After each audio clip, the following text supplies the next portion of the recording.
So, moving on to the second stanza, the father goes on to say, if you can dream and not make dreams your master, so you are allowed to dream, right? It is great to have dreams because dreams are the road to fulfilling your aspirations. But do not be enslaved by dreams. Do not let your dreams start controlling you, right? You have to control your dreams, not the other way around. If you can think and not make thoughts your aim. So some of us keep thinking and we overthink. And then we are only in the realm of thoughts. We can't act. So he says thinking is good, but not overthinking. Because that will kind of make you passive, put you in a state of anyway, where you're only preoccupied with your thoughts. So if you can think, that is, you have to use your mind, but not make thoughts your aim. Your purpose in life should not be your thoughts. Thoughts have to translate into action. If you can meet with triumph and disaster and treat those two imposters just the same. So this is very interesting. Triumph and disaster. Triumph is success, disaster is failure. So he capitalizes these words. So in a way he's personifying them, right? He's again, this is a figure of speech. You can see that this is an instance of personification. Capitalizing the words suggests that these are people with names, and he calls them the two imposters. Imposters are people in disguise, people who have come to cheat you. So success and failure both are cheaters, they are imposters, they distract you, right? So if you can meet these two people, these two imposters, who have come in your life to distract you, but you don't let them influence you, and you meet them, you have the same approach to them, right? So you're not carried away by success, triumph, and you're not completely, you know, depressed if you fail. So either flying too high or just falling too low, both have their problems, right? So if you can treat success and failure with the same equanimity, if you can bear to hear the truth you have spoken, twisted by knaves to make a trap for fools. So, he says, often it happens that we say something and those words are twisted. And why are they twisted? Because some people, they take pleasure. It's their job to twist words, to create misunderstandings, to turn people against you. These days you can see media keeps doing it all the time, right? So one of the major things about media narratives is that they will try to give us certain impressions. They will try to sensationalize every kind of news, and the audience is kind of led into that kind of a narrative where the audience starts believing the news that they are watching. So sometimes it could be that people do it for a living, like say a news channel. It twists the truth for a living because otherwise it won't get TRPs. And now we know all about the TRP scam also, right? So it twists and turns truth to get better ratings, to add to spice up its information, the news, to flavor it with different spices, because that is what is appealing to the viewers. So the father says, so I just gave you the example of media. You can just correlate it, right? I drew the analogy so for you to understand that sometimes it may happen that something has come out of my mouth and it's being completely misinterpreted, right? And if that happens, it is whatever I have spoken is twisted, distorted by knaves to make a trap for fools. So, why are the people twisting my words? Because there are other people who they want to fool. Huh? So, there's a larger agenda over here. So, you fool people either to get TRPs, or you fool people to get them to your side, right? So many things. So, twisted by knaves to make a trap for fools, or watch the things you gave your life to broken. So sometimes it may happen that you may have invested your entire life into building something. Now, building doesn't mean an actual building, a physical building. It means it could be a marriage, it could be a relationship, it could be raising a child, it could be uh, having a career, it could be your dedication to a mission, right? So you have given your entire life to a cause, you have invested your entire life's energy, life's resources into this. Hmm. Or watch the things. So sometimes it may happen that you've built something and you find that it's crumbling. It's crumbling. How many times have we heard, even in movies, parents say, how can you do this to me? You're my son, how can you do this to me? So your child is like a project, right? It's a building. You raise your child from childhood to from infancy to adulthood, and then your child goes and takes a decision which is against you, which is against everything that you have stood for. So you will often find this conflict in Hindi movies where the children want to marry against the parents' wishes, right? So it's like there's a conflict there. So sometimes it can happen that I've given my life to build, to raise, to I've given my life to a cause, and I find it crumbling, collapsing in front of my eyes. And yet the father says you should have the energy, the motivation, the spirit to stoop. Stoop is to bend and build it back. Build them back with worn out tools. What are the tools like? So maybe now I don't have the energy, I don't have the will, I don't have the strength to again start over, to start from scratch. So my tools, the things that I'm using, so it's a metaphor, right? The building stands for my life's project, or maybe my marriage, my family, my career. It could be anything, any of those things. Tools could be my energy, my strength, my willpower, my capabilities, my competence.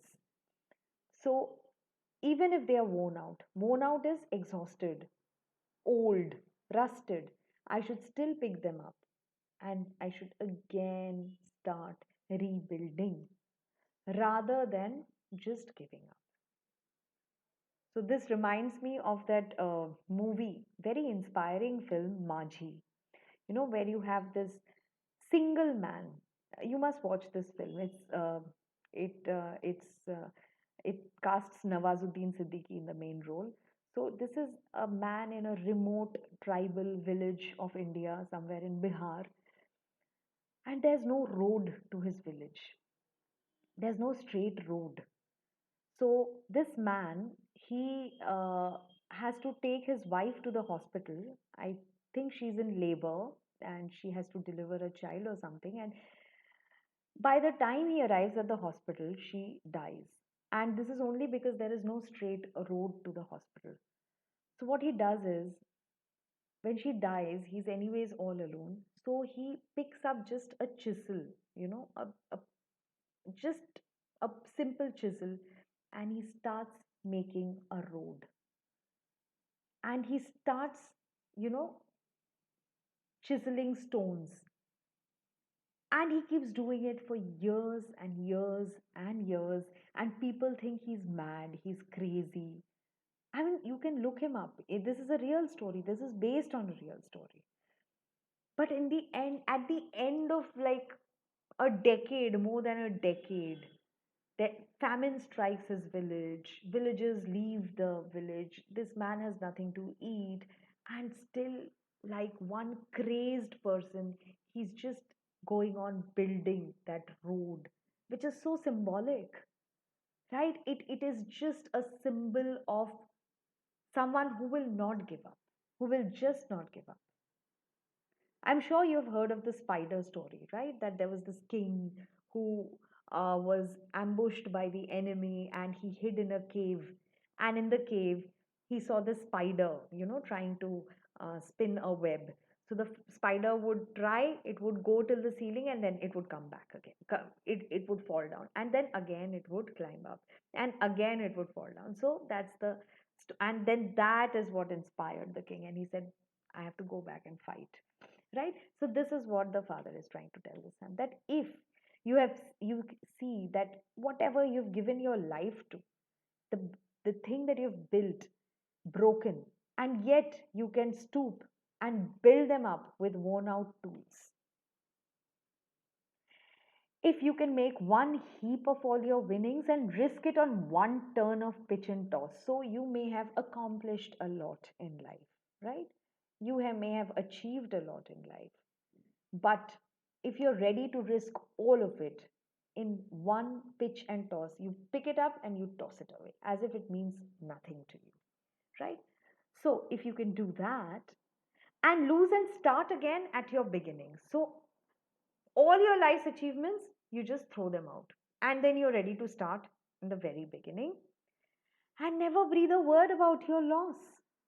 And the, the biggest thing you need to do is don't go around complaining that I've lost this, I've lost that. So, the advice he's giving to his son is like superhero advice, that if you want to be a superhero is not someone who can fly in the sky like Batman and Superman or Spider Man who can climb buildings. Those are all symbolic accomplishments or gifts, right? It's someone who can. So, Spider Man climbing those walls to save people is just symbolic of the superhero managing to do the impossible. So, in other words, this kind of advice is impossible. It's too much. But yet, he says, if you can do this, you can lose. You can lose everything, you can sacrifice everything and still not complain about it, not go on complaining that I've lost this much. You know, I could have done so much and now I can't. So I don't have anything. So if you can stop complaining, if you can force your heart and nerve and sinew, heart, nerve, sinew, as in your body, to serve your turn long after they are gone. So even if you're dead, but you can keep fighting even after you're dead. You know, that should be the kind of willpower you have. That should be the life force, the kind of life force driving you. This reminds me of a Sikh lore that I had heard of one of the gurus that I don't remember the name, but it's very interesting that this guru kept fighting, even after his head was um, he was decapitated, as in his head was struck by a sword, and apparently the head fell, and still the hand kept fighting. So you have this poster, of in Sikhism of gurus and this Sikh guru fighting. So there's this headless man on a horse who's fighting. So that's the image which this line brings to my mind, that even after you are gone, and still you can convince the rest of your body to keep fighting. And so hold on when there is nothing in you except the will which says to them, hold on. So sometimes we have seen people, right, coming back even after they are on life support. We see it's their will to come back. You will have n number of instances, very inspiring stories of war heroes. There's this story that I remember where a pilot, his plane crashed, his chopper crashed and he was paralyzed neck down, and the doctors said there's no hope. But this man, he could just hear them saying there's no hope because he couldn't speak, he couldn't move, he was lying down.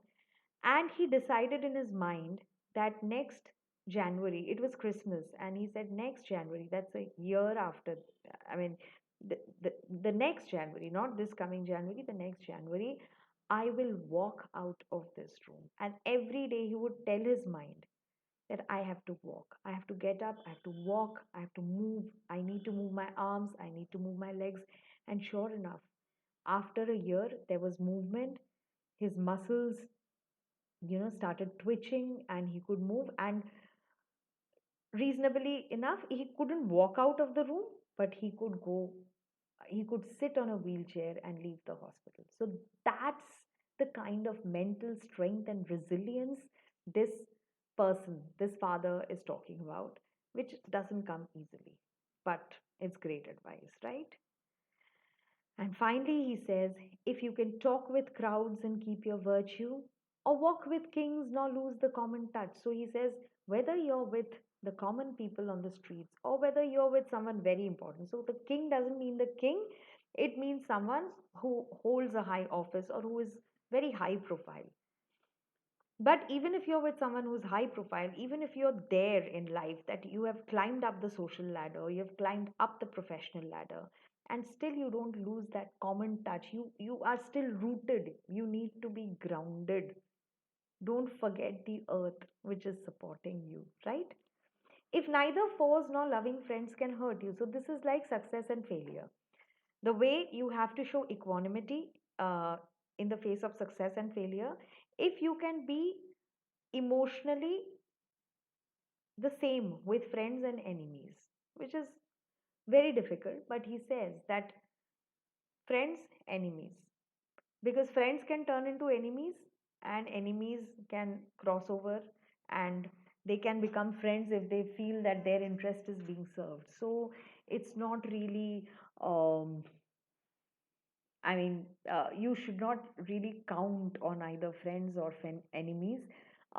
So if because the moment you become too trusting to your friends, you're also becoming vulnerable. You're opening a door for them to hurt you.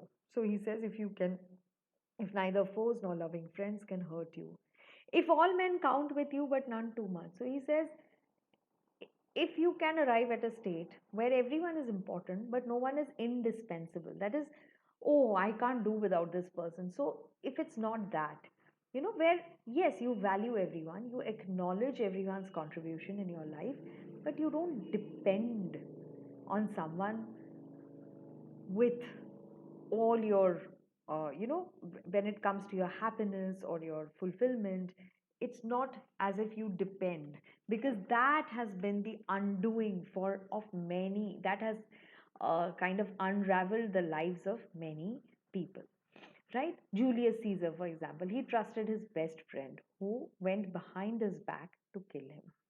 So it's like that. So he says, if all men count with you, so all men are important, but none too much. No one should be too important. If you can fill the unforgiving minutes with 60 seconds worth of distance run, yours is the earth and everything that's in it. And which is more, you'll be a man, my son. So if only you can do all of this, you'll be a man. So a tough benchmark for a man to prove himself, not easy. Nonetheless, it's a very inspiring poem, right? So he says, if you can fill the unforgiving minute, he calls the minute unforgiving. Time waits for no one. That's what he means. Time will keep running, the clock will keep ticking. It doesn't excuse you because you're rich or because you're great or because you're kind or because you're gentle. No, it's the same for someone who's very good and someone who's very bad, right? So the minute is unforgiving. So, in that minute, what do you have to see? Not 1 minute. You have to see 60 seconds. So, he's highlighting on how many seconds you have, right? Worth of distance run. So, how much you have progressed in those 60 seconds. You can either keep sitting for 1 minute or you can really progress within 60 seconds. That is when the earth is yours and everything that's in it. So, the 60-second 1 minute thing also reminds me of this very famous line from this Bollywood film, Munna Bhai MBBS, where one of the characters, no, I think it's Munna Bhai, who tells a person who is dying of cancer, he tells him, ये मत देख कि जिंदगी में कितने पल है, तू ये देख कि हर पल में कितनी जिंदगी है, right? So how much you can live in each second, in each millisecond, in each minute. Live in the here and now, as if this is your last breath. So he says, if you can do that, yours is the earth and everything that's in it. You will rule the world. And no, I have no doubts. I mean, this is an extremely high benchmark. And I'm sure if his son is able to do all of this, he's going to rule the earth, right? Yours is the earth and everything that's in it. And which is more, you'll be a man, my son. So here he's saying, if you do all of this, you are going to be a man. And this is what being a man requires. So it's a very high standard of manliness, of masculinity. Nonetheless, it remains a very inspiring poem. So that was the poem for you. I hope you enjoyed it. Go back and read it and try and incorporate a few of the things, a few of the advices if they appeal to you, right? Thank you so much.